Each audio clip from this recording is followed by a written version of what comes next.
plush velour. I don't know why I say that, but it's plush velour. I don't know why I have to rub it like that either, but it's just plush velour.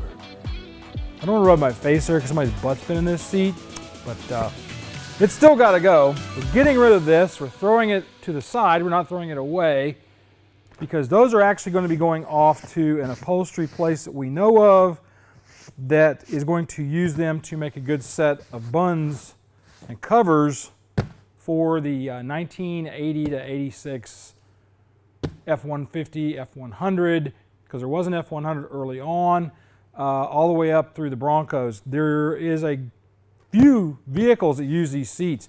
Today what I'm going to be talking about though is the vinyl dyeing process that we're going through, because this red is absolutely not right for these seats. The stuff I was showing you when we first got here with the velour is what they called canyon red. That is the correct color for these seats. And we're going to try to get the seats in the right color so that we can basically make the interior of the truck look nice. Now we had somebody write in an email to me that asked me why do we go vinyl and not go with a velour, because there are some companies that are making these with a velour setup. And the reason for that is the owner does a lot of stuff where he's out getting dirty and going and doing stuff, so he's not wanting to deal with having to try to keep the velour clean. He wants to just be able to basically almost hose the seats off, because he even went and put a mat in there. As an XLT truck, he took the carpet out, put a black mat in there so he can just basically tromp and stomp like he wants to. So what I'm going to start off with is how do I clean fresh vinyl? I have two procedures. One procedure is for vinyl that is older, that has been in a car for a while, and it uses a product from SEM called SEM soap. The SEM soap has a little bit of a grit to it, so it can get some of those things out and clean it up. And I use a couple of things. I'll use a brush, a toothbrush, all that kind of stuff to try to get down into the grain of the vinyl to pull up any dirt and oils that might be in there. A brand new seat cover like this, I am not going to go to that kind of trouble because this thing has not had a lot of oils on it except for my fat hands. So I'm going to go in and show you what I do. And what it is, I basically fill a spray bottle with Dawn dish soap, because if it's good enough for a duck, it's good enough for our seats.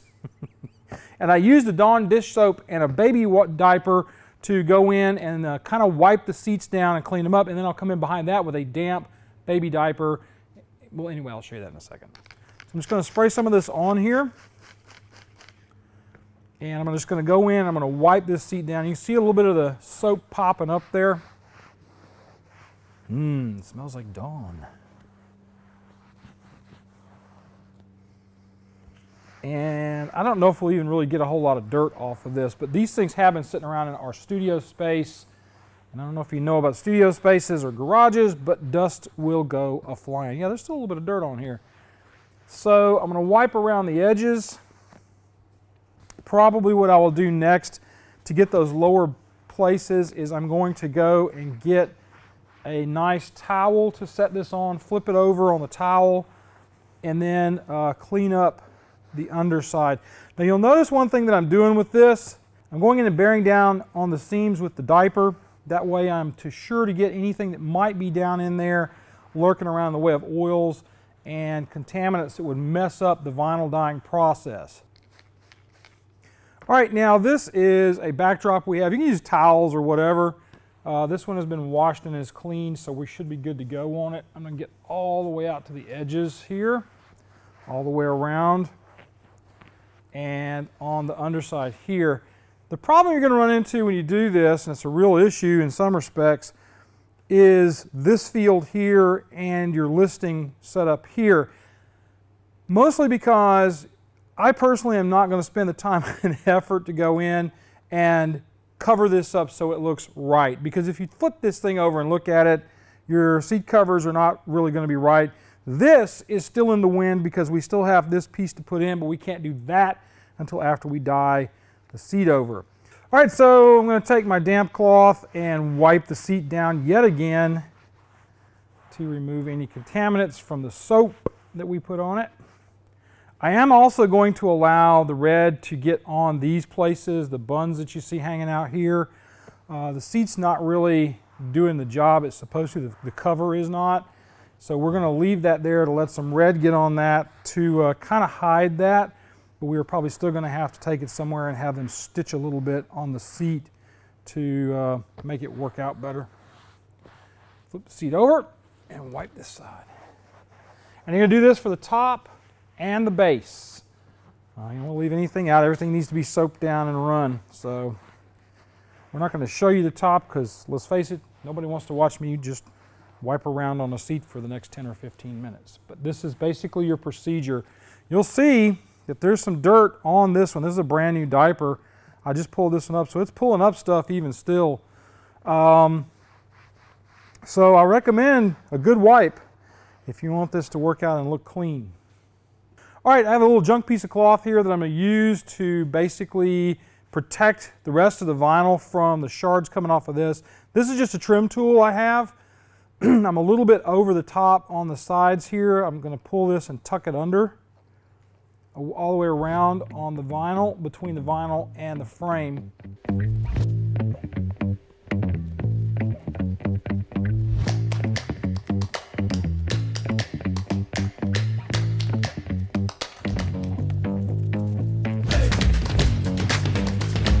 As you saw, I have the 38353 leather prep, leather and plastic prep. This is a good product to put down first. Then you'll have another product that you put on after this, which is a plastics and leather adhesion promoter. So I'm going to do this with gloves on because I don't want to contaminate anything on here. This is kind of basically a cleaner. And you're just spraying down the vinyl and then wiping the surface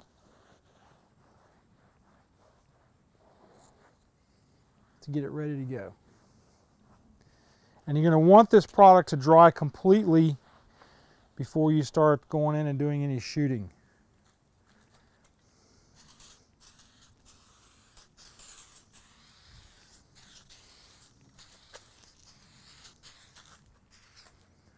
Set this down here. I'm going to do some more of this once I roll this over on the plate like this. You'll note that I'm going through and I am cleaning the seam by pinching it to get down inside there to make sure we get all the dirt cleaned out of it. Because if you don't get the dirt cleaned out of the seam, it'll stick to that paint. And boy, how that'll be fun. See right there? A little bit of dirt. Most of that's actually vinyl foam residue.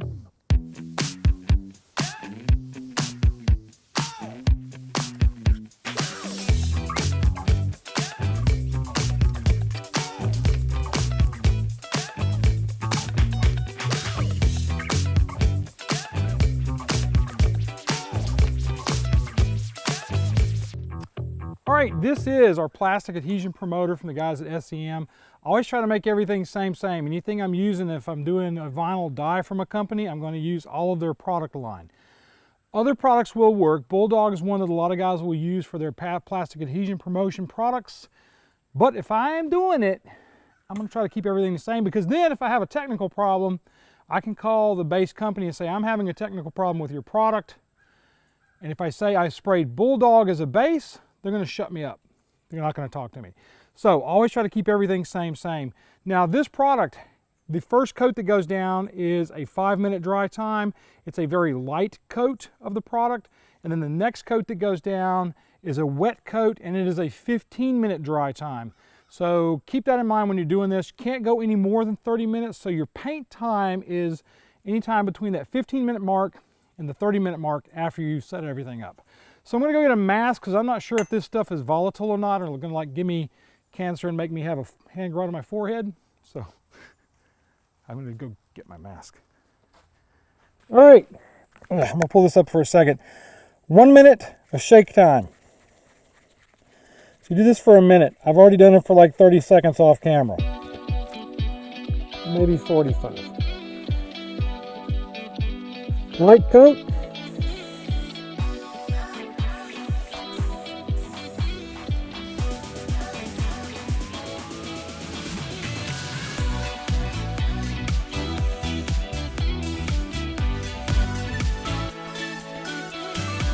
Wet coat, 15-minute dry time.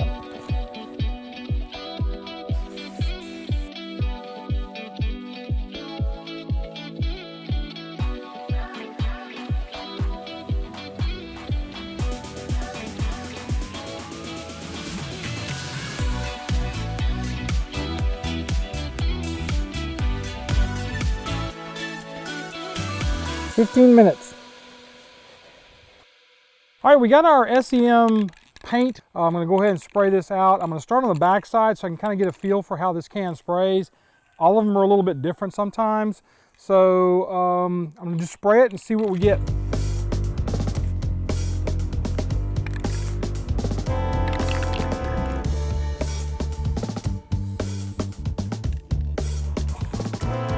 Exactly the same color.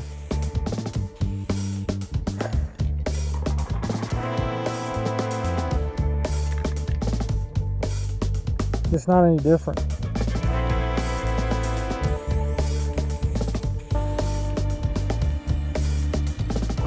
But I gotta paint it now because I've got Adhesion Promoter on.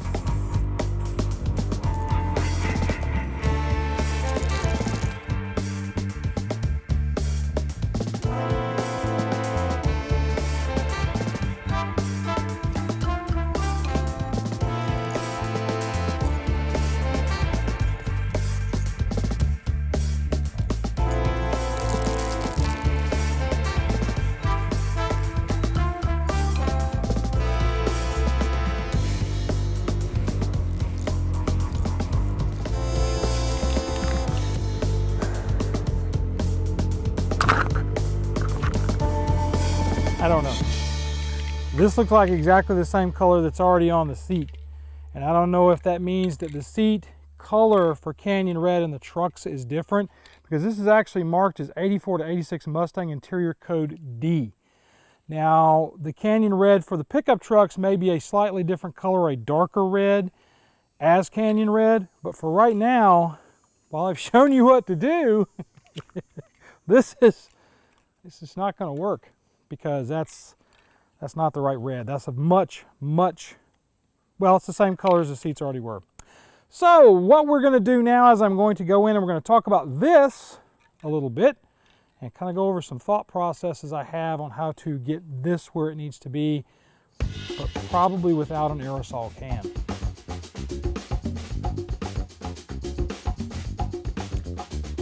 It's Canyon Red.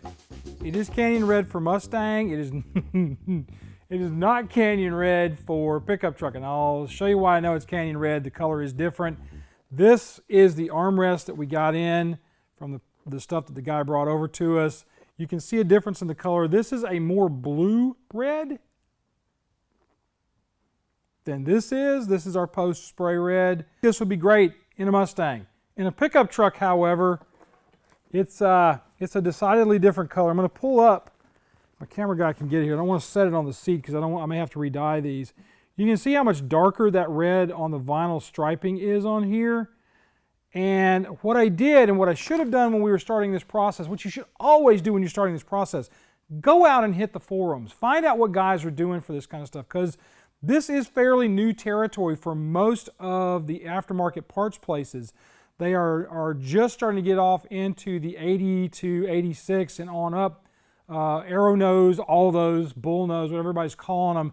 Those trucks are just starting to come into their own in the aftermarket. And so you're going to see fits and starts on things. This is not Canyon Red for a truck. This is Canyon Red for a Mustang. You would think that our friends at Ford would keep everything pretty consistent color-wise across the board in their mark. But they didn't, and they don't. So don't ever assume that everything that you see in a car is the same thing that you'll see in a truck, because as you can witness, they're not.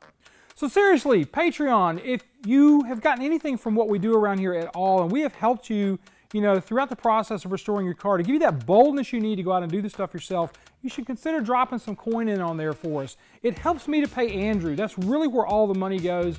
The more money we can make here, the more money Andrew will make, and he'll become a full-time employee eventually. And who knows, maybe one day be running this whole show, bossing Cam around, telling him what to do. But Andrew says he's not going to be doing that. These people that have been going up beside me here, these folks are over here, one of those two places. I don't know where Andrew's going to throw it. Those folks are the ones that put their money where their mouth is. They are supporters monthly of the show. They get, at the $10 a month level, monthly meetings with me. So consider it. You get monthly meetings with me. We can answer tech questions and all that. Plus you get, all this stuff takes time and effort. We put up a brand new studio space, so it takes time and effort to do this. Also, Subscribe to the channel. I mean, heck, we're on our march to 100,000 subscribers. We're at 94,000 at this point.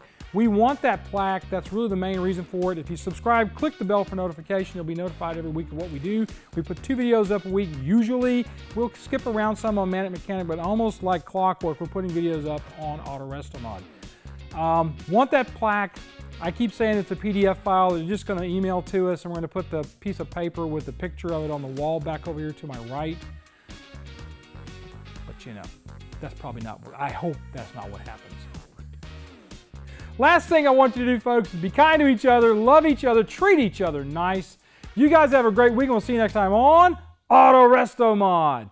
So, you haven't seen Cam for a couple of weeks, like 4 weeks. He's been enjoying this little respite I've given him. Because I've been doing things that absolutely do not involve what he likes to do, which is interior stuff and seats and all that. This stuff to Cam is like oil to water. He hates it. He doesn't like doing it. He wants me to do all of his interior work, which I will be doing.